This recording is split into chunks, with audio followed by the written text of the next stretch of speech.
Power is one of the most intoxicating substances known to the human mind. It does not simply sit in the hands of those who hold it. It seeps into their thoughts, rewires their desires, and reshapes their identity. Power is a mirror that magnifies the darkest parts of the human soul, transforming insecurity into tyranny, ambition into obsession, and leadership into domination. History remembers the names that rose to unimaginable heights. Men who commanded armies, men who ruled nations, men who believed that destiny had chosen them. But none of them began as unstoppable forces. Before their thrones, before their armies, before the terror they unleashed upon millions, each one was simply a human being, vulnerable, fearful, wounded, uncertain. And yet something happened along the way. Something inside them changed, slowly at first, and then violently. They crossed a psychological threshold where power stopped being a responsibility and became a hunger. The story of tyrants is not a story of evil villains born from darkness. It is a story of transformation. It is a story of what power can do to the human mind when nothing stands in its way. Every tyrant begins with a promise of change, a promise of safety, of glory, of identity, of a better world. People do not follow dictators because they crave suffering. They follow them because they crave hope, belonging, protection, and purpose. They follow them because in moments of fear, chaos, or humiliation, a strong voice feels like salvation, but salvation has a price. And when people surrender their freedom in exchange for security, they unknowingly build the stage where tyranny performs. Behind every dictator stands a crowd willing to obey. Behind every atrocity stands a society that stayed silent. Ordinary citizens, convinced they were doing the right thing, played their part in transforming human beings into gods and then into monsters. So what truly creates a tyrant? Is it trauma?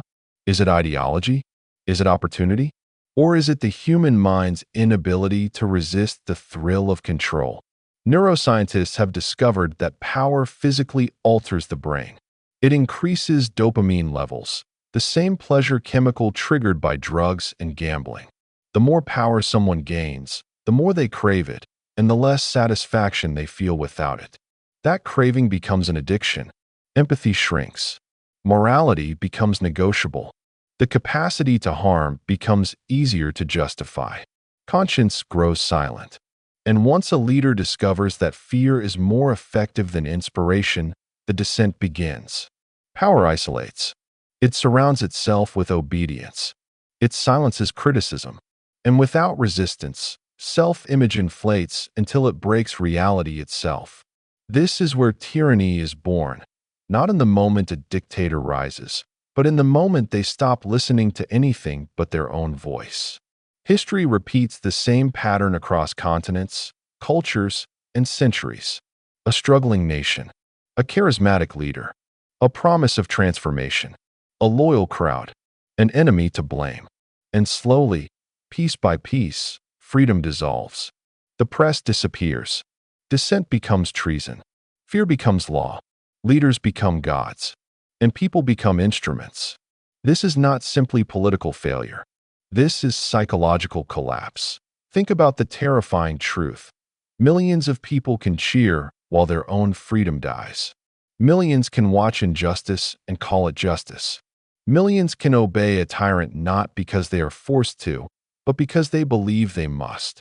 Mass psychology is the most powerful weapon tyrants wield, and it requires no bullets. And yet, the rise of a dictator is only half the story. The other half is the internal war happening inside the mind of the tyrant himself. The mind that begins as anxious and wounded evolves into a fortress driven by paranoia, obsession, and a desperate need for control. Every tyrant lives in fear. Fear of losing power, fear of betrayal, fear of irrelevance. The more power they gain, the more terrified they become. They trust no one. They isolate themselves behind walls, armies, and secret police. Their world shrinks until every shadow looks like an enemy, Every voice sounds like a threat. And in that isolation, madness grows. Absolute power does not simply corrupt. It consumes. It creates a god and then destroys the human beneath the crown. Tonight, we will enter the minds of 5 of the most feared men in history: Adolf Hitler, Joseph Stalin, Saddam Hussein, Pol Pot, and Kim Jong-il. We will step into their origins, their trauma, their psychology, and the moment they cross the line from leader to tyrant. We will follow the path from wounded child to ruthless dictator. We will study the tools they use to manipulate millions: propaganda, fear, identity, mythology, and illusion. And we will examine the collapse that inevitably follows. But this journey is not merely about the past. It is a warning, because tyranny is not an ancient relic buried in history books. It is a psychological blueprint that continues to repeat. The same conditions that created dictators before still exist now: insecurity, division, desperation, humiliation, and the human craving for certainty. The next tyrant may not rise with a military uniform or a marching army. They may rise quietly, with charisma, with promises, with the language of unity. Tyranny today does not always look like shouting crowds and saluting soldiers. Sometimes it looks like screens, data, belief, and devotion. The greatest danger is not the tyrant himself. The greatest danger is the silence around him, the obedience beneath him, and the belief that someone else will stop him. So as we begin this journey into the darkest corners of human psychology, remember this: dictators are not born. They are constructed by history, by fear, by opportunity, and by the millions who choose to follow. And now we begin a descent into the psychology of absolute power and the men who believed they were untouchable. Power is often spoken of as if it exists outside the human body, like a crown that sits upon the head or a throne beneath the feet. But power is not external. It is internal. It is biological. It changes the chemistry of the brain, shaping thought, emotion, perception, and behavior. To understand the psychology of tyrants, we must first understand the science behind power itself, what it does to the human mind, and why it transforms ordinary individuals into dangerous figures capable of extraordinary cruelty. Power begins subtly. At first, it feels like permission to act, permission to speak, permission to influence. And when authority is used responsibly, it can transform societies for the better. But once power becomes personal, once it becomes tied to identity rather than responsibility, it begins to consume the one who holds it. Neuroscience reveals a startling truth: power behaves like a drug. When a person gains control over others, the brain releases elevated dopamine, the same neurotransmitter associated with addiction. The more power one obtains, the stronger the reward sensation becomes. Over time, the brain begins to crave control the way an addict craves the next hit. The loss of power then becomes physically painful. This is where desperation begins. And desperation, when combined with ego, breeds tyranny. Psychologists call this transformation the power paradox. As an individual rises, they gain power because others trust them, admire them, and believe in their leadership. But once they obtain power, something changes. Empathy, the ability to understand and feel the emotions of others, begins to fade. The parts of the brain associated with compassion become less active. The ability to recognize the needs, fears, and suffering of others weakens. The powerful become insulated from emotion, disconnected from consequence, and numb to moral boundaries. Power reshapes vision. The world becomes divided into 2 categories: those who serve the leader and those who threaten the leader. Anyone outside loyalty becomes an enemy. And once that division is created, cruelty becomes logical. Violence becomes strategic. Oppression becomes necessary. Morality becomes conditional. Many tyrants exhibit a combination of traits that psychologists refer to as the dark triad: narcissism, Machiavellian manipulation, and psychopathy. Narcissism fuels the belief that one is special, chosen, destined, superior to ordinary people. It demands admiration and submission. It thrives on worship. Machiavellianism is strategic cruelty, the belief that manipulation is justified if it maintains control. Lies become tools. Fear becomes leverage. People become pieces on a board. Psychopathy removes guilt. It silences conscience. It disconnects emotion from decision-making. It allows a leader to destroy lives without feeling pain, regret, or responsibility. But these traits do not appear overnight. Many dictators begin as insecure, wounded individuals shaped by trauma and rejection. They grow with a sense of inferiority they wish to bury, and power becomes the weapon that hides their weakness.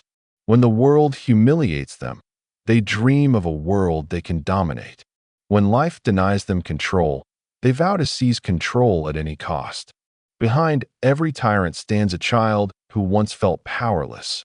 Authority feeds the ego. Obedience strengthens the illusion. And soon the leader stops seeing themselves as human at all. They believe they are infallible. They believe they cannot be wrong. They believe they have been chosen by destiny, by history, or by God. At this stage, power becomes identity. Their sense of self is inseparable from domination. Losing power means losing existence. And so they cling to it with paranoia, violence, and desperation. Paranoia is one of the most defining psychological features of tyrants. The more power they accumulate, the more they fear losing it. Friends become traitors. Advisors become enemies. Reality becomes distorted. They stop seeing the world as it is and begin seeing only threats. Every criticism becomes an attack. Every disagreement becomes rebellion. Every rival becomes a target. This is why dictators destroy those closest to them. It is not strength. It is terror. A terror so overwhelming that the only solution they recognize is control. Control of information, control of speech, control of movement, control of thought. What begins as leadership becomes surveillance. What begins as security becomes oppression. And what begins as nationalism becomes purging. To maintain control, tyrants rely on tools far more powerful than weapons: fear and identity. Fear silences the mind. Identity blinds it. When people are frightened, they look for protection. When they are desperate, they abandon logic. When they feel humiliated, they seek revenge. Tyrants understand this instinctively. They create external enemies so that they can become internal saviors. They tell their followers, "Without me, you are nothing. Without me, you are doomed." And the crowd believes it, because believing feels safer than thinking. This is the secret of mass psychology. People follow tyrants not because they are forced to, but because they are afraid not to. They obey first out of fear, then out of habit, and eventually out of faith. Propaganda becomes the most powerful weapon of control. It constructs a false reality where the leader is always right. Enemies are everywhere, and loyalty is salvation. Repetition replaces truth. Emotion replaces reason. People are taught not to think, but to feel pride, to feel unity, to feel hatred, to feel destiny. When millions chant a leader's name, they are not praising a person. They are praising the idea of certainty. They are surrendering the unbearable weight of responsibility. They are abandoning the terrifying freedom of choice. They are trading doubt for devotion. This is the psychology that empowers tyrants. They do not rise alone. They rise carried by the shoulders of those who kneel. And what happens when a leader becomes convinced of their own divinity? When the world exists only to obey. When failure is unthinkable. When criticism is impossible. When reality itself must bend to their will. This is the final stage of psychological collapse. Delusion replaces reason. Megalomania replaces strategy. The leader no longer rules a nation. They rule a hallucination. They rewrite history, silence truth, erase enemies, and command loyalty even as their world crumbles. But the collapse always comes. Because no amount of control can silence reality forever. And when tyrants fall, they fall alone, surrounded by the ruins they created, abandoned by the people who once worshipped them, consumed by the fear they once inflicted on others. Absolute power corrupts absolutely. It transforms the human soul into something unrecognizable, not because power reveals darkness, but because power removes everything that keeps darkness contained. The story of tyrants is not just a warning about leaders. It is a warning about ourselves. Because power does not change who we are, it reveals who we would become if nothing stood in our way. And now, we turn from theory to reality. We step into the lives and minds of the men who embodied the psychology of unchecked authority. 5 leaders, 5 nations, 5 histories written in blood, 5 journeys into darkness. We begin with a name the world will never forget. Adolf Hitler. Adolf Hitler, a name that has become synonymous with evil itself, a symbol of destruction, hatred, and the darkest capabilities of the human mind. But Hitler was not born a monster. He became one. His transformation into one of the most feared dictators in history is a psychological journey that reveals how power, ideology, and obsession can merge to create catastrophe on a scale the world had never seen before. To understand Hitler, we must begin not with the dictator, but with the boy he once was. Early wounds. Adolf Hitler was born in 1889 in a world that offered him little warmth. His father, Alois, was strict, authoritarian, and often violent. He demanded obedience, crushed criticism, and enforced discipline through fear. His mother, Clara, was gentle, nurturing, and loving, but her love was overshadowed by the emotional brutality that dominated the household. As a child, Hitler existed between 2 extremes, the softness of affection and the sharp edges of punishment. Psychologists have observed that children raised in such contradictions often develop unstable identities and fragmented emotional regulation. They learn to worship strength and despise weakness. They learn that submission is survival, but resentment is always simmering beneath the surface. Hitler's father rejected his dream of becoming an artist and forced him toward a career he hated. His failure to enter the Academy of Fine Arts in Vienna shattered his sense of self. Rejection became humiliation. Humiliation became rage. And rage became fuel. In his young life, Hitler experienced poverty, homelessness, and isolation. He spent years drifting with no purpose, no direction, and no identity. He became obsessed with finding someone or something to blame for the suffering he felt, the disappointment he carried, and the insignificance he could not tolerate. It is in this psychological void that extremist ideology begins to take root. People do not wake up one day believing in extreme hatred. They grow into it slowly, piece by piece, as resentment becomes belief and belief becomes conviction. Hitler found in nationalism something he could cling to, a cause greater than himself, a myth of destiny that could transform failure into purpose. And when he discovered an enemy that could carry his hatred, he found his identity. The birth of a fanatic. Hitler's ideology was not a political theory. It was a psychological escape. It gave him someone to blame. It gave him someone to hate. It gave him a reason to rise. The German defeat in World War I poured gasoline on these emotions. A nation humiliated, a people wounded, an identity shattered. Millions wanted answers. Millions wanted someone to restore pride. Millions wanted to believe that greatness had been stolen from them. And Hitler learned a crucial truth.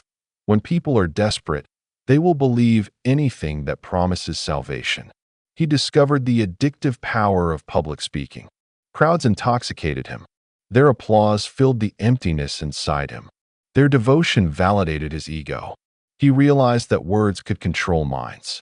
His speeches were not political communication. They were psychological manipulation. He did not argue. He hypnotized. He did not reason. He ignited emotion. Rage, pride, fear, unity.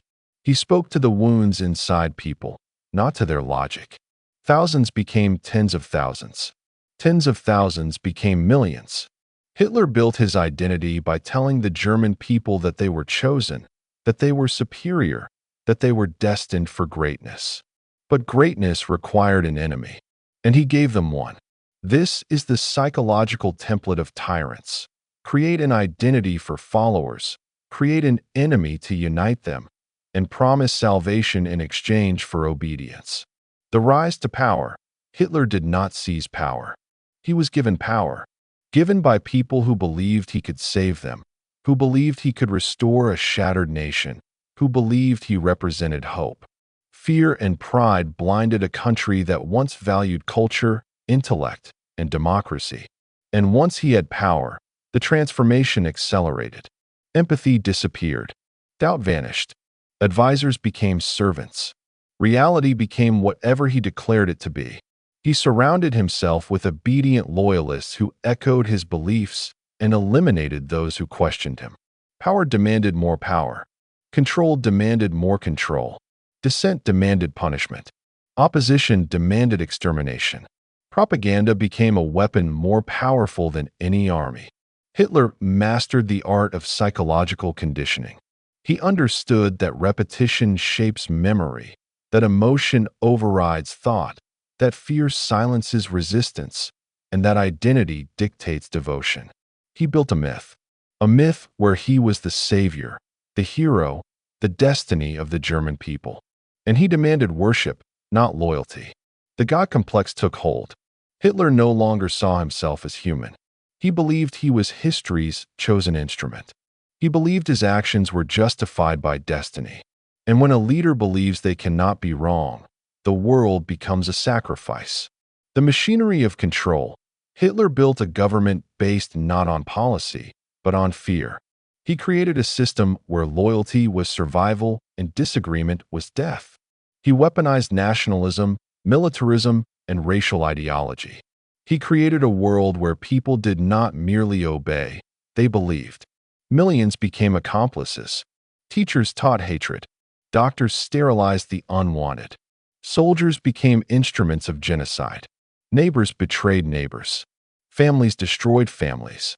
Children saluted with fanatic devotion. What allowed this to happen? Psychology offers the answer. When individuals lose identity, they merge into the collective. The crowd replaces the conscience. The leader replaces morality. Obedience replaces thought. People stopped asking whether Hitler was right. They only asked how to serve. The justification of violence.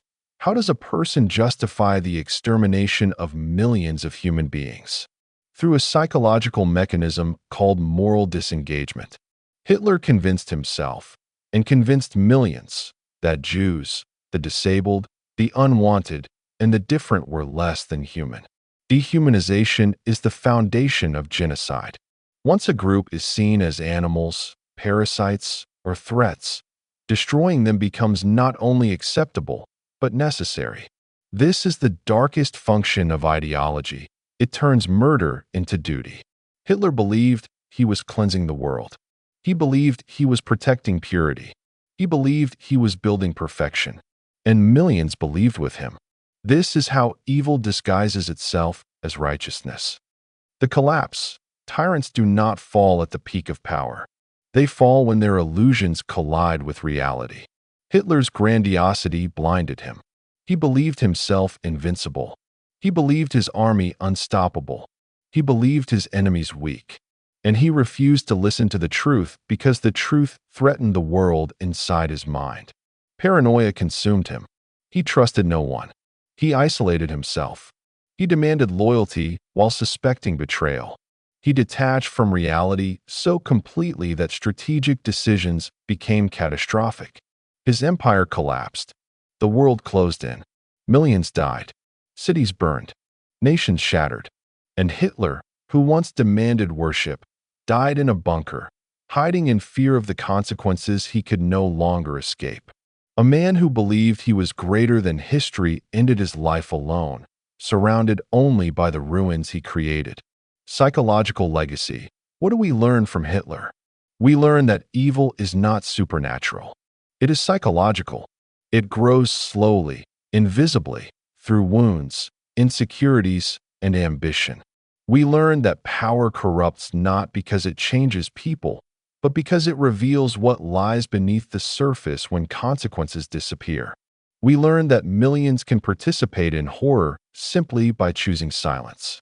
We learn that ideology, when fused with identity, becomes more powerful than truth. We learn that the most terrifying dictators are not the loudest monsters. They are the broken children who learn that domination is the only way to survive. Adolf Hitler remains a symbol not because he was unique, but because he was the perfect example of how tyranny begins, grows, and destroys. He is a reminder that the distance between human and monster is shorter than we want to believe. And he is a warning that the next tyrant will not look like a monster. They will look like a savior. The psychology of Hitler is a mirror that reflects what humanity becomes when power is worshipped more than morality, when emotion replaces reason, and when fear replaces freedom. And now we move forward, deeper into this psychological descent. Because Hitler was not alone. Another tyrant was rising at the same time, shaped by trauma, fueled by paranoia, and driven not by ideology, but by fear itself. If Adolf Hitler represented the destructive power of ideology fused with narcissism, then Joseph Stalin embodied the colder, darker psychology of paranoia weaponized into a political system. Hitler sought worship. Stalin sought control. The difference between them defines two paths of tyranny, one fueled by delusion and destiny, the other fueled by fear and suspicion. Joseph Vissarionovich Dugashvili was not born a giant of history. He was a child who learned very early that pain is power. Born in Gori, Georgia, he grew up in severe poverty under the dominance of an abusive alcoholic father. His childhood was defined by humiliation, beatings, and instability, conditions that breed distrust, withdrawal, and emotional numbness. As a boy, Stalin learned that weakness invites suffering, and that the only defense against terror is to become more terrifying than the world around you. Trauma did not break him. It hardened him. He developed an internal fortress, a psychological armor that rejected vulnerability. To Stalin, trust was dangerous. Empathy was weakness. Every relationship was a battlefield. Every person was a potential enemy. His later reign would reflect the same principle. In his youth, Stalin entered a seminary school, an environment designed to sculpt men into obedient servants of faith. But Stalin was never built to obey. He rebelled, consumed radical literature, and became fascinated with revolutionary ideology. He abandoned religion and replaced God with a new deity, power. Like many tyrants, his transformation was fueled not only by belief, but by a profound need to prove himself to a world that had once crushed him. He joined the Bolshevik movement, not as a visionary philosopher like Lenin, but as a calculated strategist. He organized underground operations, robberies, kidnappings, and brutal enforcements. Even before ruling a nation, Stalin showed a chilling emotional detachment. Violence was not personal, it was a practical tool. People were chess pieces, and he moved them without guilt. When the Bolsheviks succeeded and the Soviet Union was born, Stalin positioned himself quietly, carefully, and without fanfare. He did not hunger for applause. He hungered for control. He stepped into administrative roles, studied the machinery of the party, learned the weaknesses of his rivals, and built networks of loyalty. He waited patiently, understanding what many ambitious men never do. Power is not seized loudly. It is stolen silently from underneath those who think they already possess it. After Lenin's death, a fierce succession battle began. Most expected Leon Trotsky, the brilliant intellectual, to win. But Stalin understood an ancient truth of domination. The charismatic threat is often destroyed not by confrontation, but by isolation. He manipulated alliances, spread subtle doubts, distorted perceptions, and rewrote internal history. Trotsky never saw the knife until it was buried in his back. Stalin ruled not through admiration, but through fear. His psychological foundation was paranoia. He lived in constant terror that someone, anyone, might steal what he had gained. But rather than succumb to fear, he weaponized it. He institutionalized suspicion. He turned paranoia into policy. Under his rule, the Soviet Union became a nation where everyone watched everyone. Neighbors betrayed neighbors. Family members informed on each other. And loyalty was proven not through love, but through fear of punishment. The Great Purge was not only a political cleansing, it was psychological conditioning. Millions were executed, imprisoned, or disappeared without explanation. The purpose was not simply to remove threats. It was to teach an entire population that resistance was suicide and silence was survival. Stalin built a system where terror was predictable but never rational. That unpredictability created learned helplessness, a state where people stop thinking, stop questioning, and simply obey. It was not just control of bodies. It was control of minds. Historians often measure Stalin's brutality in numbers. Around 20 million victims across executions, starvation, gulags, purges, and political disappearances. But the most terrifying legacy is not the death toll. It is the psychological transformation of a nation. Under Stalin, fear replaced trust, conformity replaced dialogue, and the collective mind became a prison without walls. His need for control consumed his personal life as well. Stalin could not form real human connections. Friends became suspects. Allies became enemies. Even his closest companions lived in terror that a single wrong expression could mean execution. His wife, Nadezhda, committed suicide after a public argument, unable to survive the emotional coldness that surrounded him. Stalin responded not with grief, but with rage and tighter control. Vulnerability was intolerable. As he aged, Stalin's paranoia intensified until it swallowed him. He imagined conspiracies everywhere. He believed doctors were poisoning him, generals plotting against him, future leaders preparing to betray him. He slept behind multiple locked doors, changed bedrooms constantly, and trusted no one, not even the guards who protected him. The psychological collapse that defined his final years was not a sudden breakdown, but an inevitable outcome of a lifetime built on fear. When Stalin finally suffered a stroke, his guards were too afraid to enter his room without explicit orders. They let him lie on the floor for hours, gasping, unable to speak. The dictator who controlled millions died helplessly because his system had destroyed even the human instinct to save another life. Absolute fear had turned into absolute paralysis. Stalin's legacy provides a brutal lesson in the psychology of power. He demonstrates that tyranny does not require charisma or ideology. It requires one ingredient: fear. While Hitler seduced the masses, Stalin suffocated them.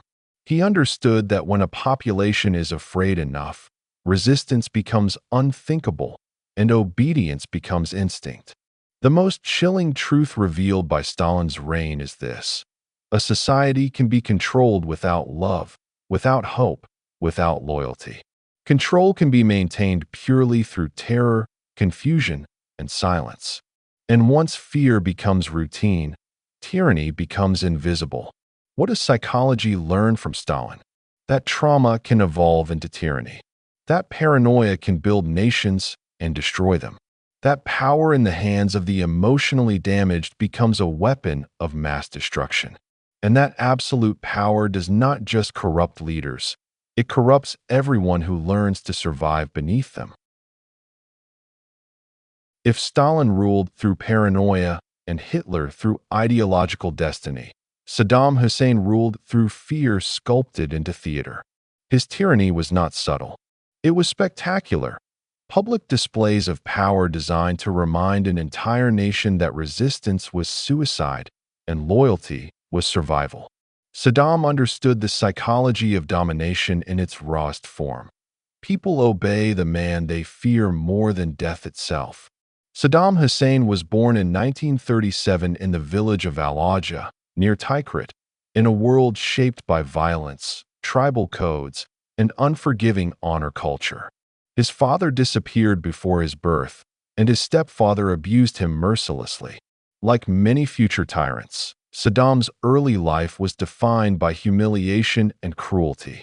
Childhood instability forged a man who believed that trust is vulnerability and vulnerability is death. He learned to survive by eliminating threats before they could strike. He fled his home at the age of 10 and went to live with his uncle, Karala Tulfa, a man who filled the boy's mind with fervent Arab nationalism, authoritarian ideals, and a vision of personal destiny. Saddam absorbed these teachings like scripture. The seed of tyranny was planted, a belief that he was chosen not just to rule, but to reshape history with his own hands. As a young man, Saddam joined the Ba'ath Party, a movement dedicated to Arab unity and revolutionary transformation. But unlike revolutionary intellectuals, Saddam was drawn not to theory, but to power. He participated in an assassination attempt against Iraq's prime minister and was forced to flee the country. Exile did not weaken him. It hardened him. He trained, studied, planned, and waited, quietly sharpening himself into a weapon. When the Ba'ath Party seized power in 1968, Saddam maneuvered himself into the center of its structure. Within the shadows of government bureaucracy, he built a network of loyalty rooted in tribal allegiance, fear-based reward, and ruthless elimination. He showed a precise understanding of the psychology of authority. Control does not come from taking power, but from making others dependent on your survival. Saddam created a political ecosystem where loyalty was currency and betrayal was death. He intentionally surrounded himself with people from Tikrit, his tribe, ensuring personal allegiance over competence. Loyalty to Saddam became the highest virtue, and loyalty was proven through acts of cruelty. Under his influence, violence became not a secret tool, but a performance. Public executions, televised confessions, and theatrical displays of dominance were psychological weapons designed to saturate the atmosphere with terror. When he officially became president in 1979, Saddam staged one of the most horrifying political spectacles in modern history. He gathered top party officials in a hall and announced that traitors had infiltrated the government. One by one, loyal members were dragged out, accused, and executed, at times by their own colleagues. The message was unmistakable. Under Saddam, trust was impossible, fear was permanent, and betrayal could arrive without warning. This event was more than a purge. It was mass psychological conditioning. Saddam cultivated an image of invincibility. Portraits of him covered the country. Statues towered over city squares. Textbooks taught children to view him as a heroic father figure. Every street, every radio broadcast, every public space echoed his presence. He manufactured a reality where he was the nation and the nation was him. To insult Saddam was to insult Iraq. This is the psychology of the cult of personality, the transformation of a leader from human to symbol, beyond criticism, beyond accountability, beyond mortality. His outward persona was grandiose, theatrical, and imperial. But privately, Saddam lived consumed by fear. He wore a bulletproof vest under his suits, constantly changed sleeping locations, and trusted almost no one. Even family members were monitored relentlessly. Like Stalin, Saddam saw conspiracy everywhere. Paranoia was not a symptom, it was his governing strategy. To him, eliminating threats before they emerged was rational. Mercy was weakness. Every person was either useful or dangerous. Saddam ruled Iraq with brutality that became a part of daily existence. The secret police abducted citizens without explanation. Torture sites operated as factories of silence. People learned not to speak, not to think, not to feel. Fear became an instinct. Under Saddam, The entire society was forced into psychological suffocation. His narcissism fueled delusional ambition. He saw himself as the rightful leader of the Arab world, the second coming of ancient conquerors. He adored comparisons to Nebuchadnezzar and Saladin. His palaces, over 100 of them, were monuments to power while the population faced poverty. To Saddam, suffering was not failure. It was evidence of dominance. He believed he was invincible. That belief led him into catastrophic wars, the Iran-Iraq War and later the invasion of Kuwait. Both were driven not by strategic necessity, but by a pathological need to assert dominance. When military defeat loomed, Saddam refused surrender. He used chemical weapons against Kurdish civilians in Halabja, killing thousands in minutes, an act of genocidal brutality that revealed complete moral disconnection. In his mind, enemies were not humans. They were obstacles, tools, animals. When the Gulf War erupted and the world turned against him, Saddam did not break. He reinvented himself again, this time as a religious warrior resisting Western aggression. He understood mass psychology with frightening accuracy. When people are desperate, identity becomes more powerful than truth. He weaponized nationalism, faith, and hatred to regain loyalty. But his downfall began the moment he believed he was untouchable. His delusion of immortality blinded him to reality. He underestimated the United States. He overestimated fear. He believed that attacking Kuwait would elevate him to legendary status, but instead it sealed his fate. The second U.S. invasion shattered the myth of Saddam's invincibility. His regime collapsed, his army disintegrated, and he fled from palace to safe house in desperation. When he was finally captured, hiding in a hole beneath a farmhouse, the world saw the ultimate irony. The man who built an empire of terror, who portrayed himself as indestructible, was found powerless, unshaven, confused, and alone. The dictator who demanded statues of himself in every city died as a prisoner in the hands of the people he once ruled with absolute authority. Saddam's psychology reveals a chilling truth. Tyranny flourishes not only in the minds of leaders, but in the silence of the masses. His rise was fueled by fear, but his survival depended on obedience. A population that had adapted to terror could no longer imagine resistance. What does psychology learn from Saddam Hussein? Tyrants are sustained by performance. They do not hide brutality, they display it. They manufacture fear not just through violence, but through spectacle, until fear becomes culture. Power does not merely corrupt the ruler. It reshapes reality. It rewires the minds of millions. It turns rational humans into participants in their own oppression. Saddam's story is a warning. When power becomes a stage and the population becomes the audience, the performance of terror becomes endless until the curtain finally falls.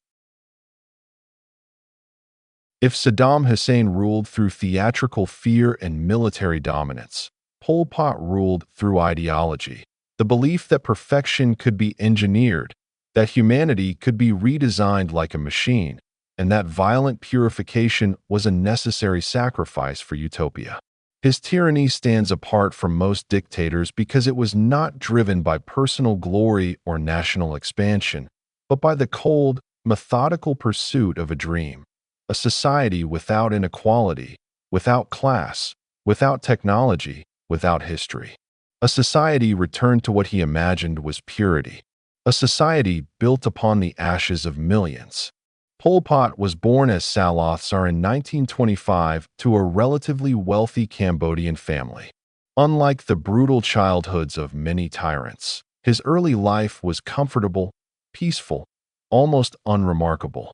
He lived in monasteries, studied among monks, and grew up surrounded by ritual and tradition. His childhood offered him serenity, not suffering.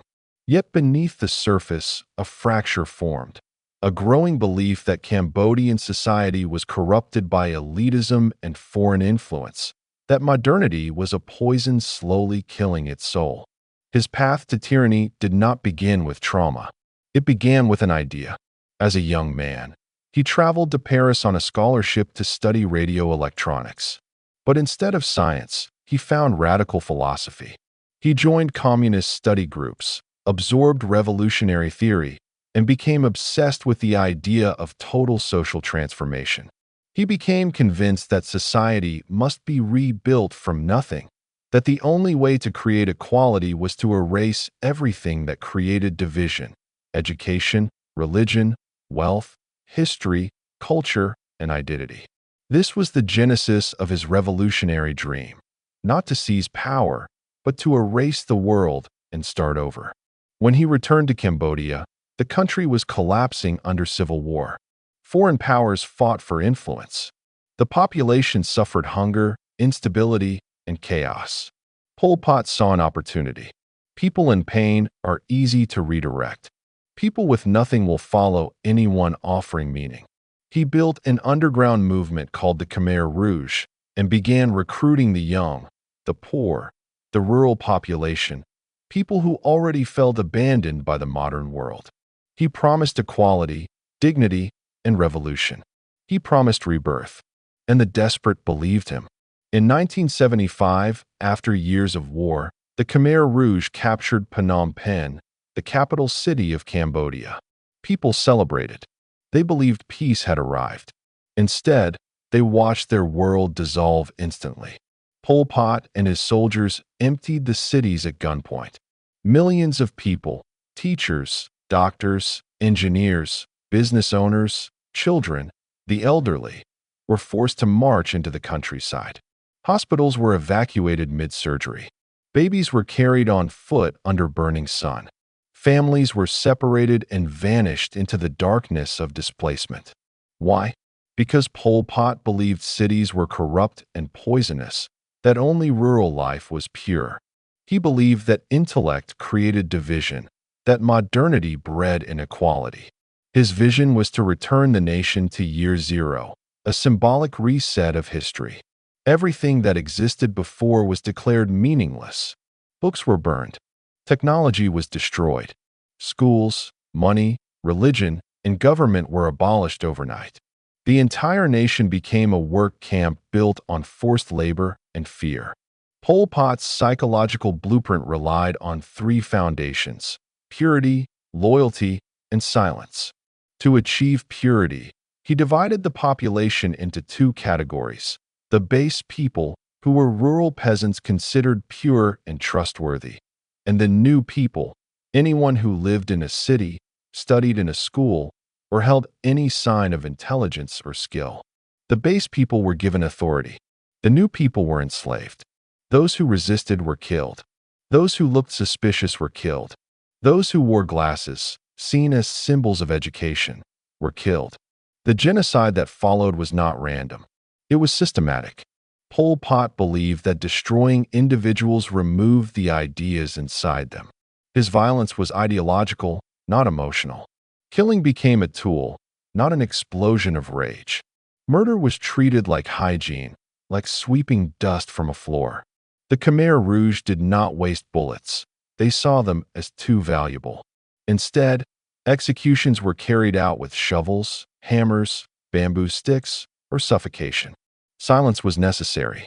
Efficiency was essential. Pol Pot's dream of utopia turned Cambodia into one vast concentration camp. People worked nearly 20 hours a day with almost no food.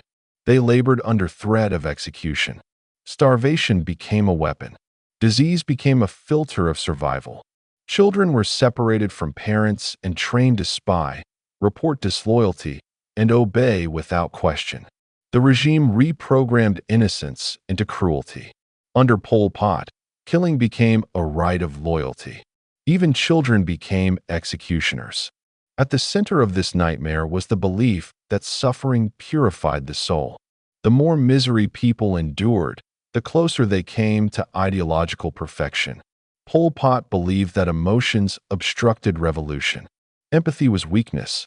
Compassion was betrayal. Individual identity did not exist. Only the collective mattered. In this world, love became a crime. Friendship became suspicion. Words became danger. Fear replaced thought. People stopped speaking. They stopped thinking. They stopped dreaming. The human mind shut down under the weight of terror.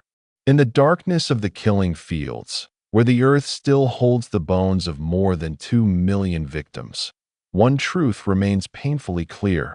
Pol Pot did not kill to rule. He killed to reshape humanity. His tyranny reveals a terrifying psychological phenomenon.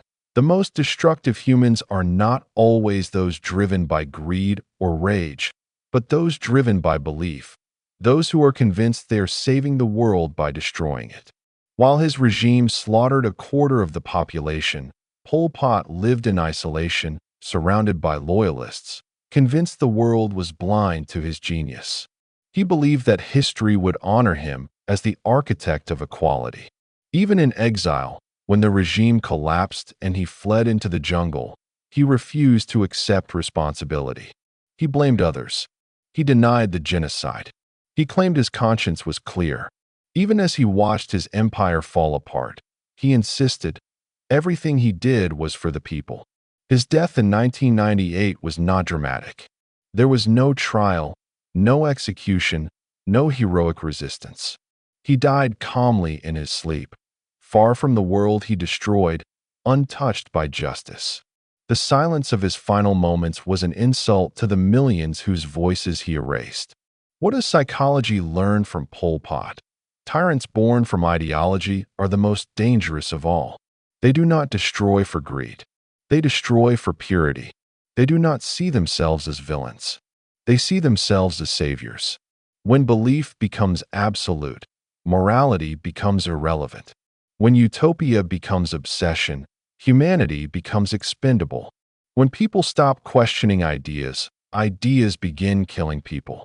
Pol Pot proves a chilling truth. The most terrifying dictators are not those who say, "I want power." They are those who say, "I want to save the world," and they will burn the world to do it. If Pol Pot ruled through ideology and Saddam Hussein through fear, Kim Jong-il ruled through illusion.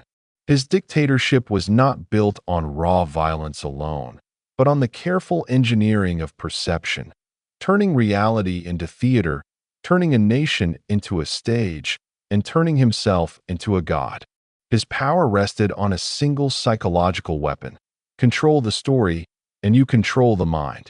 Kim Jong-il was born in 1941, officially described as a divine birth marked by a double rainbow and a new star appearing in the sky. In truth, he was born in a Soviet military camp. But truth meant nothing in North Korea. From the moment he entered the world, his life was crafted as mythology. The foundation of his power was a grand illusion that he was not a man, but a supernatural leader destined to guide a chosen people. His father, Kim Il-sung, founder of North Korea, created one of the most extreme cults of personality in human history.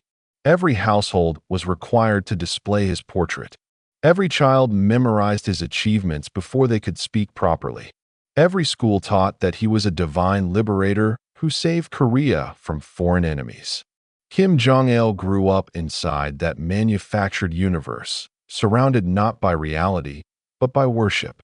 From childhood, he learned that leadership was not about service or competence. It was about spectacle, symbolism, and psychological control. His early life shaped him into a man obsessed with performance. He loved cinema. He built massive film studios. He studied propaganda techniques like an art form, understanding better than anyone that people do not follow truth. They follow stories that make them feel special, chosen, united, and afraid all at once. While other dictators relied on military force, Kim Jong-il turned the entire country into a psychological laboratory. When he succeeded his father in 1994, North Korea was collapsing under famine and economic ruin. Hundreds of thousands starved. Children died in the streets. Families boiled grass to survive. But the regime told a different story. They said the famine was a heroic struggle, that sacrifice was patriotic, that hunger was proof of loyalty. The suffering of millions was rebranded into a symbol of resistance. People were taught to believe that dying for the leader was the highest form of devotion. Starvation became propaganda. Kim Jong-il used isolation as his primary weapon. The borders closed.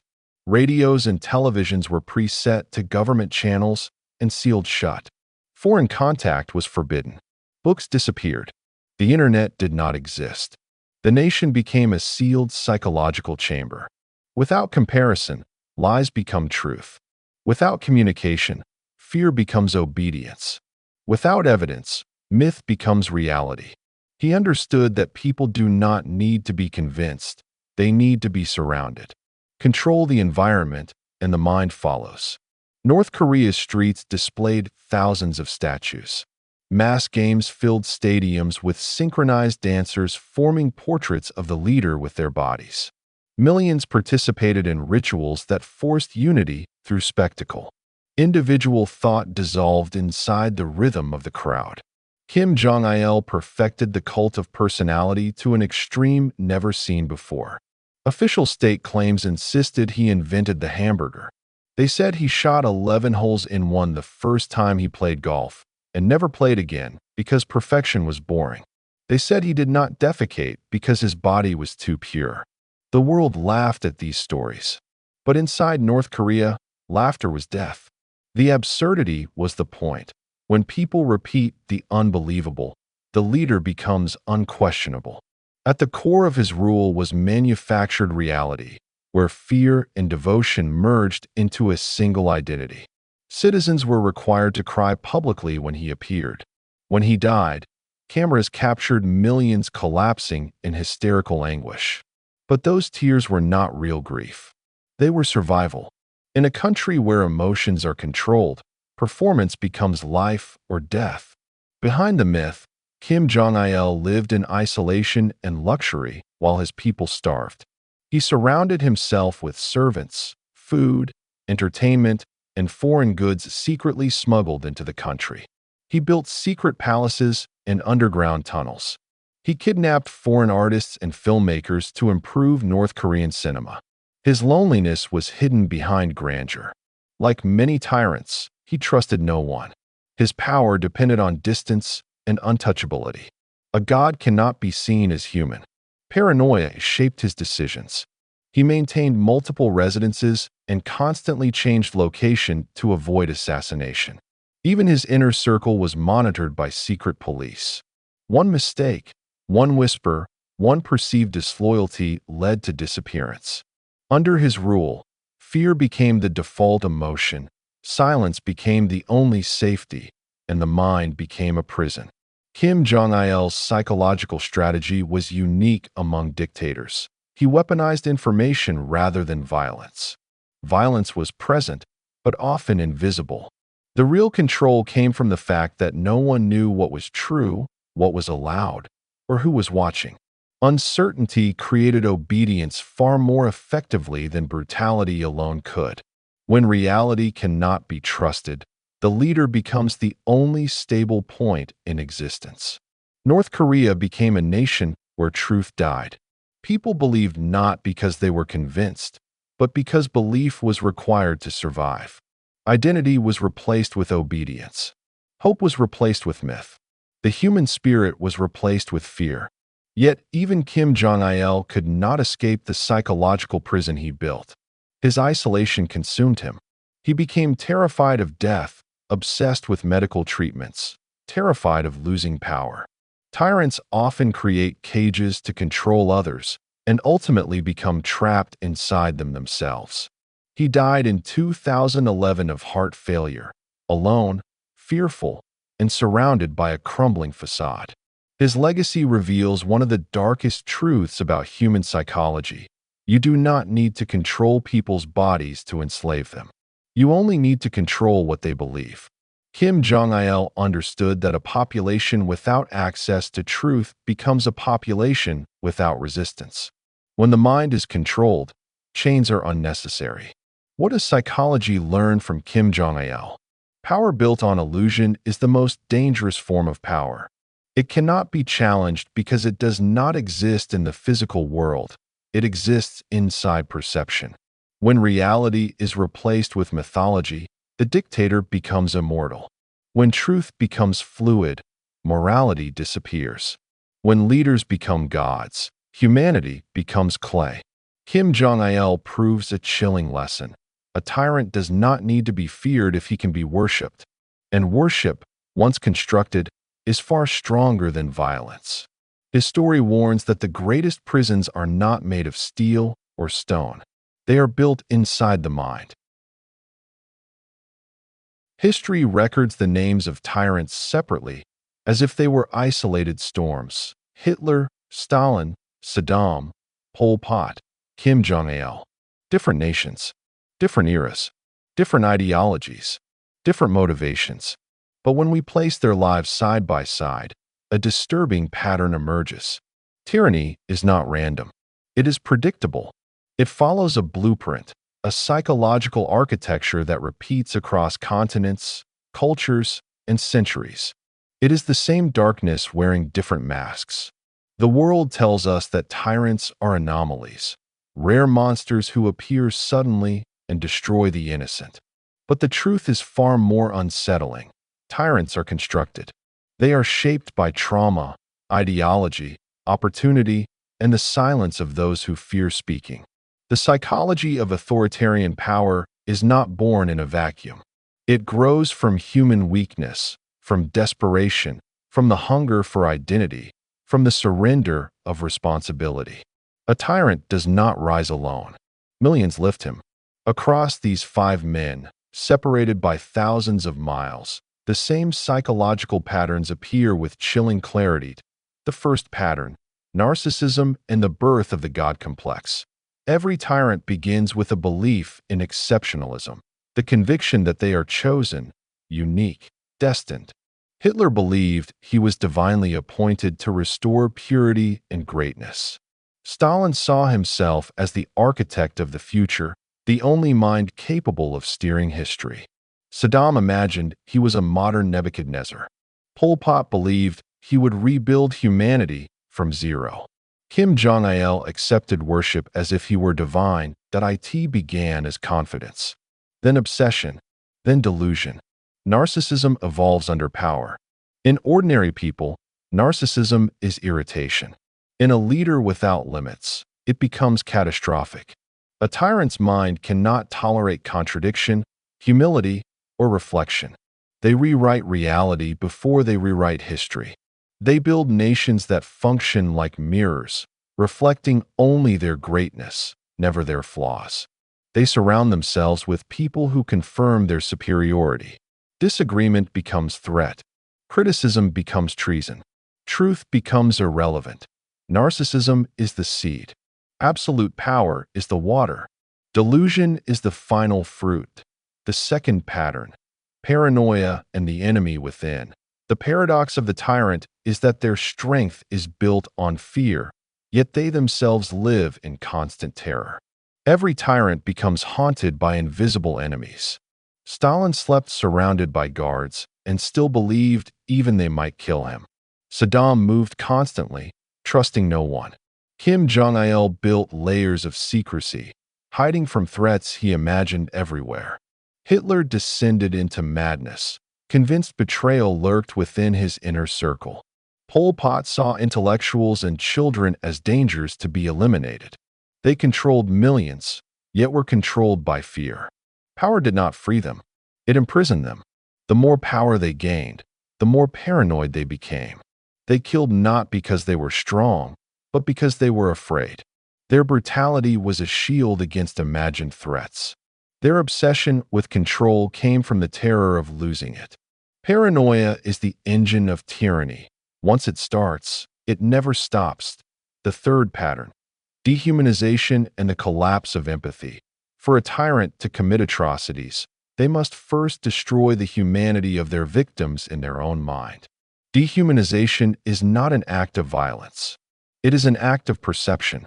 It is the moment a leader stops seeing people as individuals with lives, families, feelings, and begins to see them as objects, numbers, obstacles, infections, pests.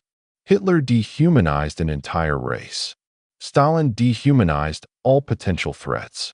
Pol Pot dehumanized education, identity, memory. Saddam dehumanized dissent. Kim Jong-il dehumanized the entire population through isolation and propaganda. Once empathy disappears, cruelty becomes logic. Murder becomes strategy.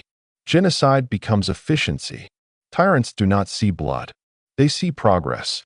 To kill 1 million people, you must first erase their faces. The fourth pattern: propaganda, myth, and the manipulation of reality.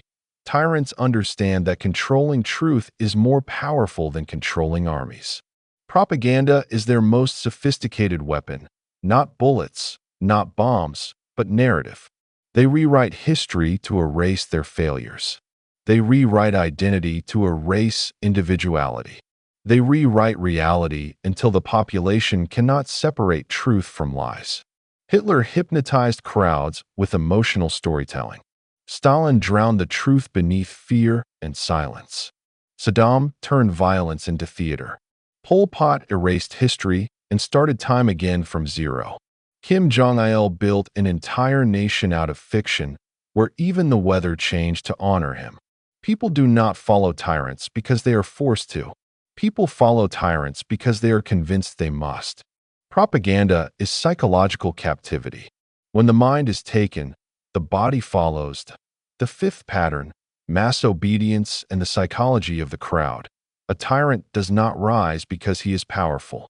He rises because people allow him to. They obey. They stay silent. They rationalize.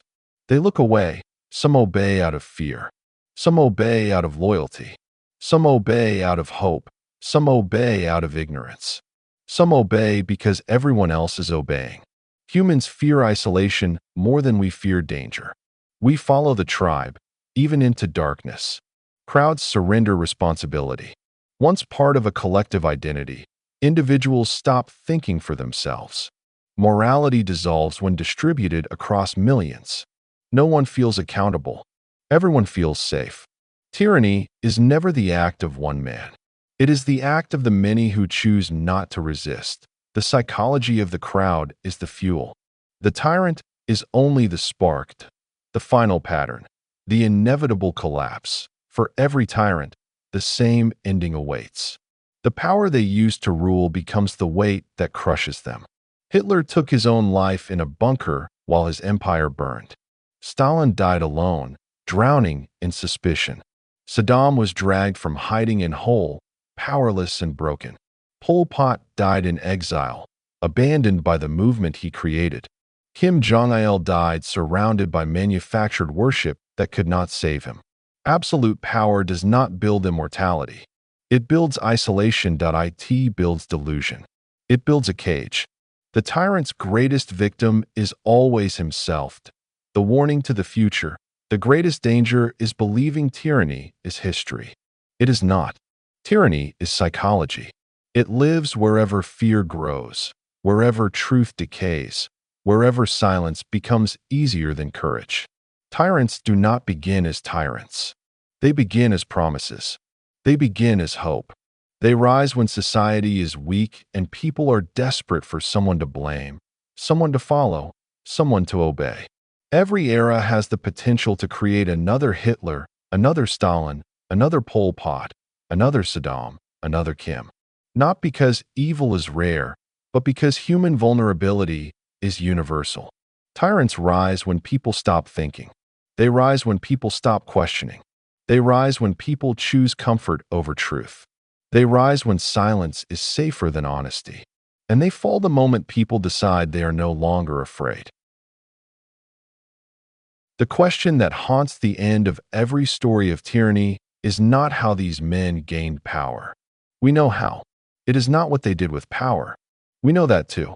The real question, the one that echoes uncomfortably through every generation, is far more dangerous. Could it happen again?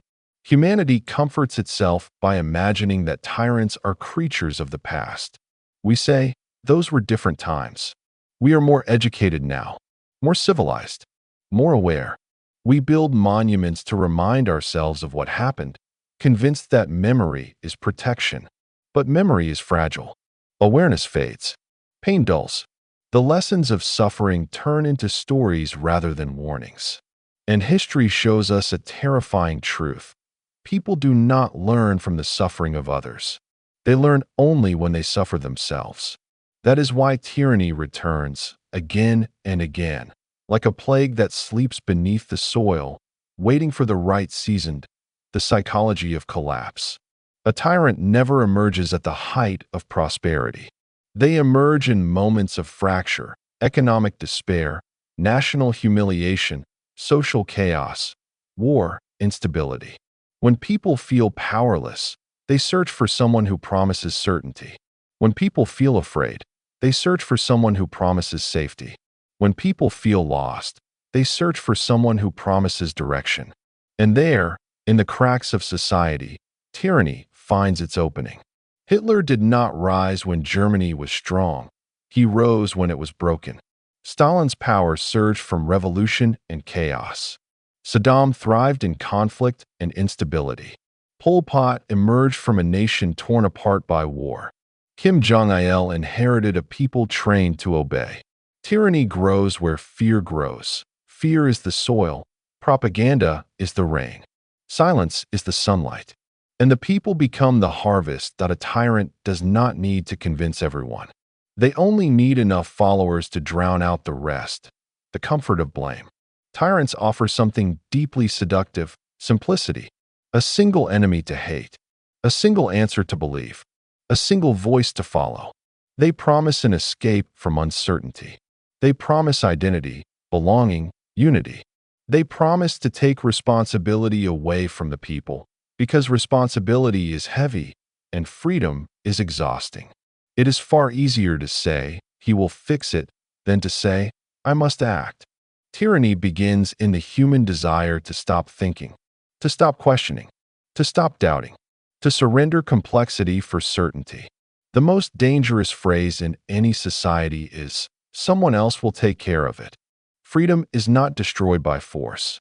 It is destroyed by convenience, the mirror we refuse to look into. When we speak of tyrants, we speak as if we are separate from them, as if they are a different species, monsters, demons, aberrations. But tyrants are not born from nothing. They are born from us. They rise because we allow them to. They rule because we obey them. They succeed because we support them, or ignore them, or remain silent about them. The architecture of tyranny is not built by the leader.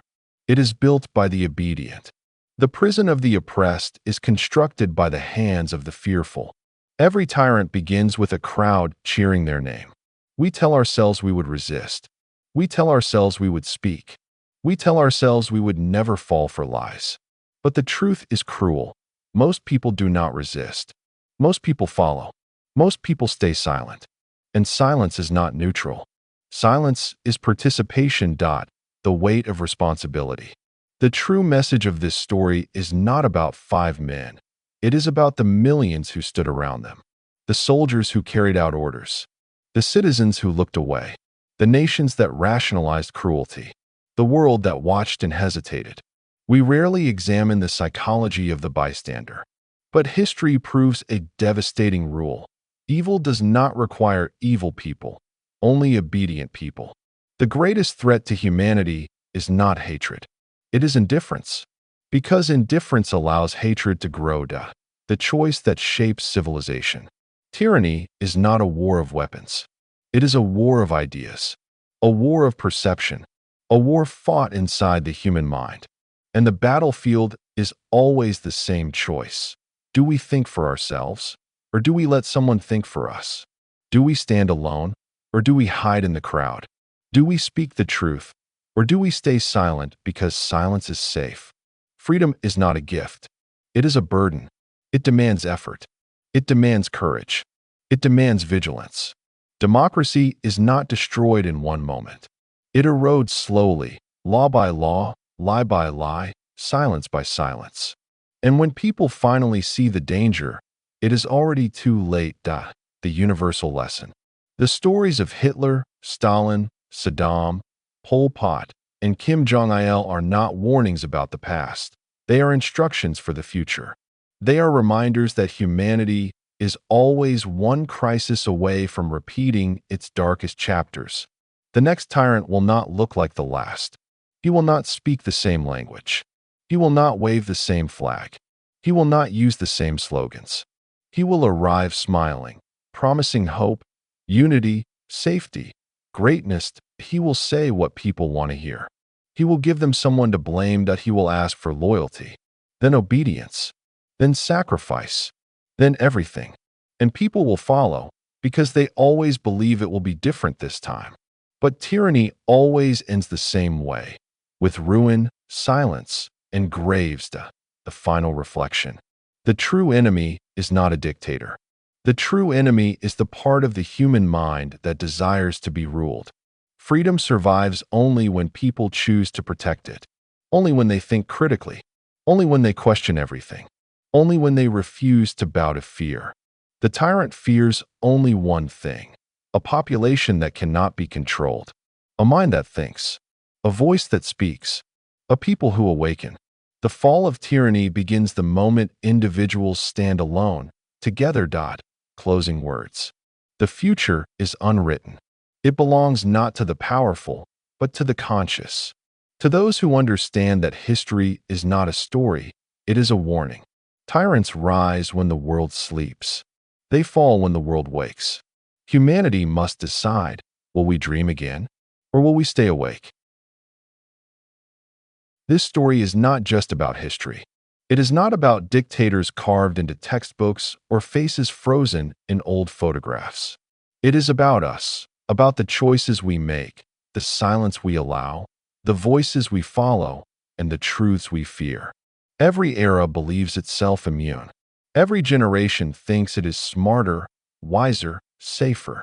But tyranny does not disappear. It waits. It watches. It adapts.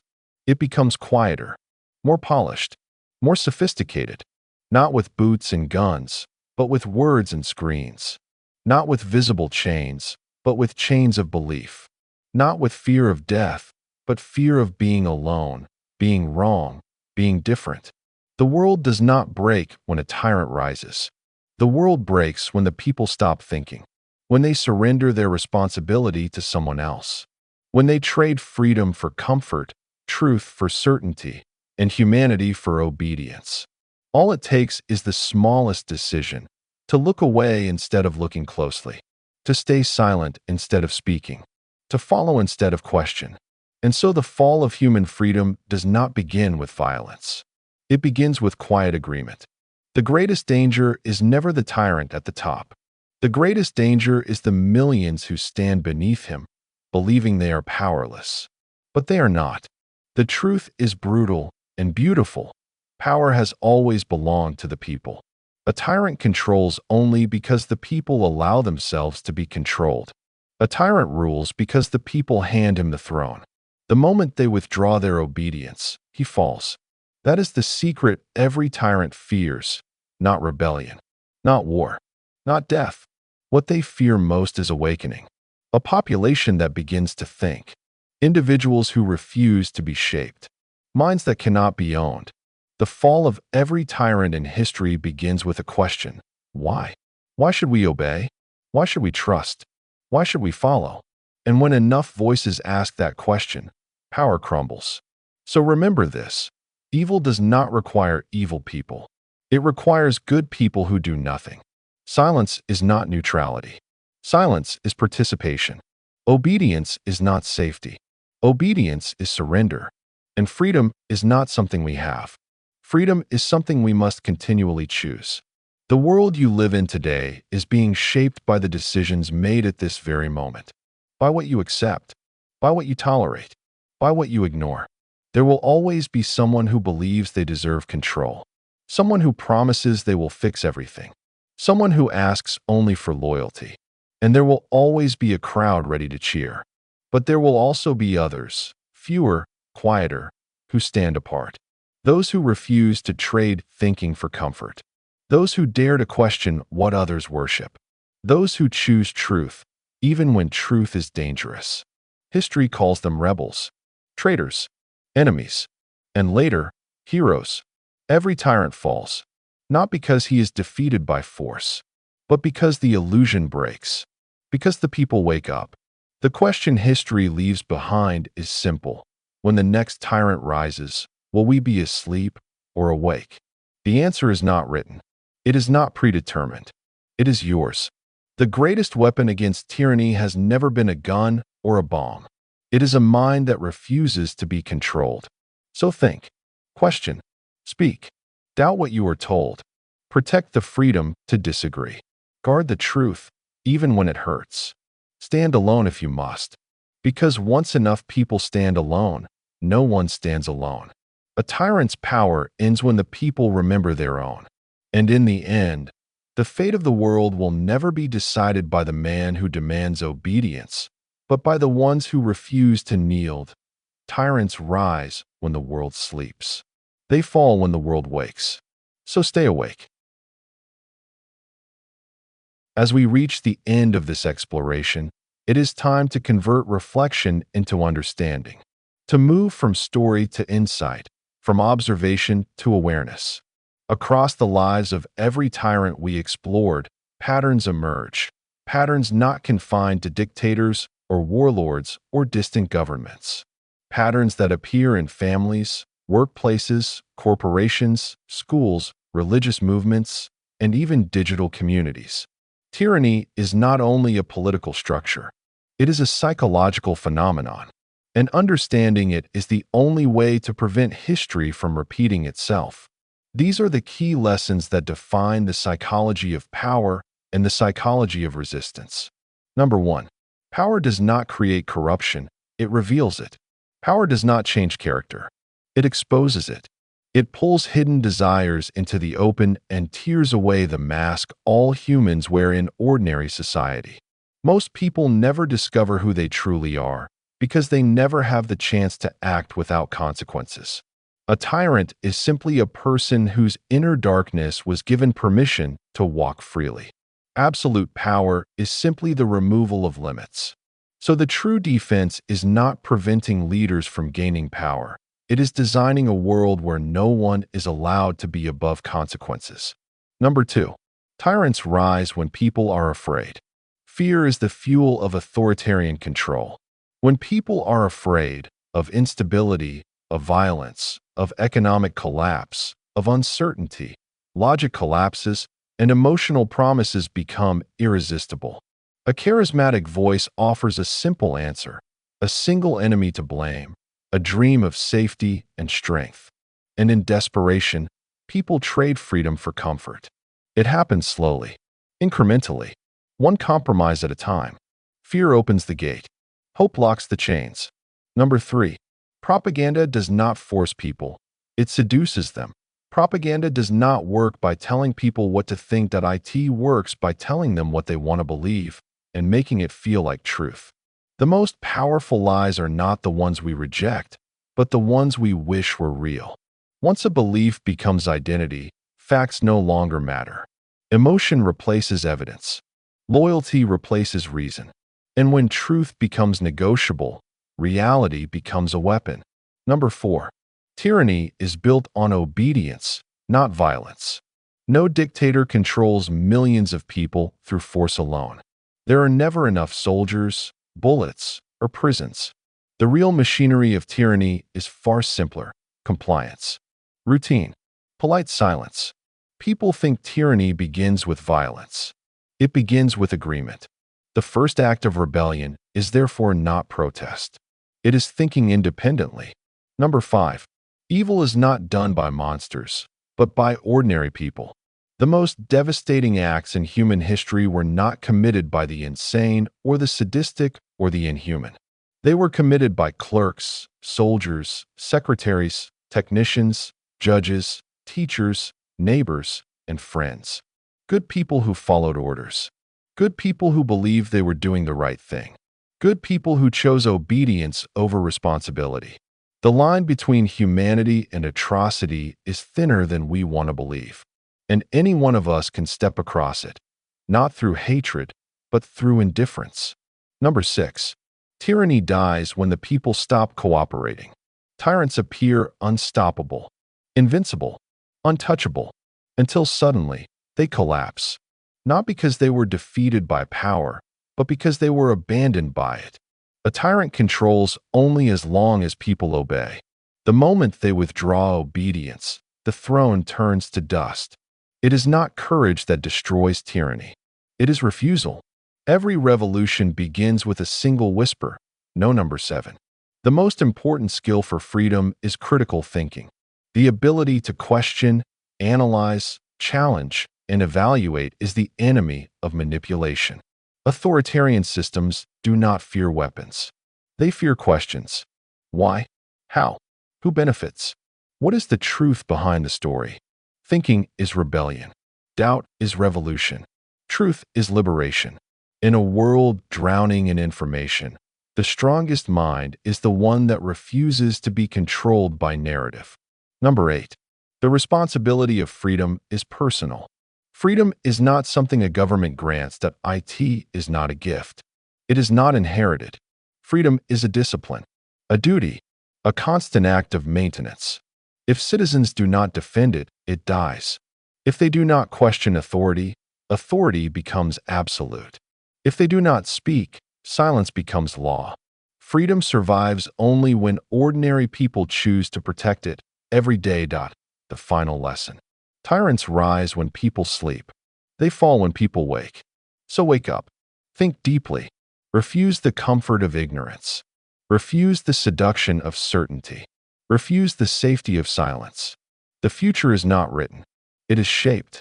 And the world will be shaped by those who think, those who question, and those who refuse to be controlled. The only true defense against tyranny is the courage to stay awake.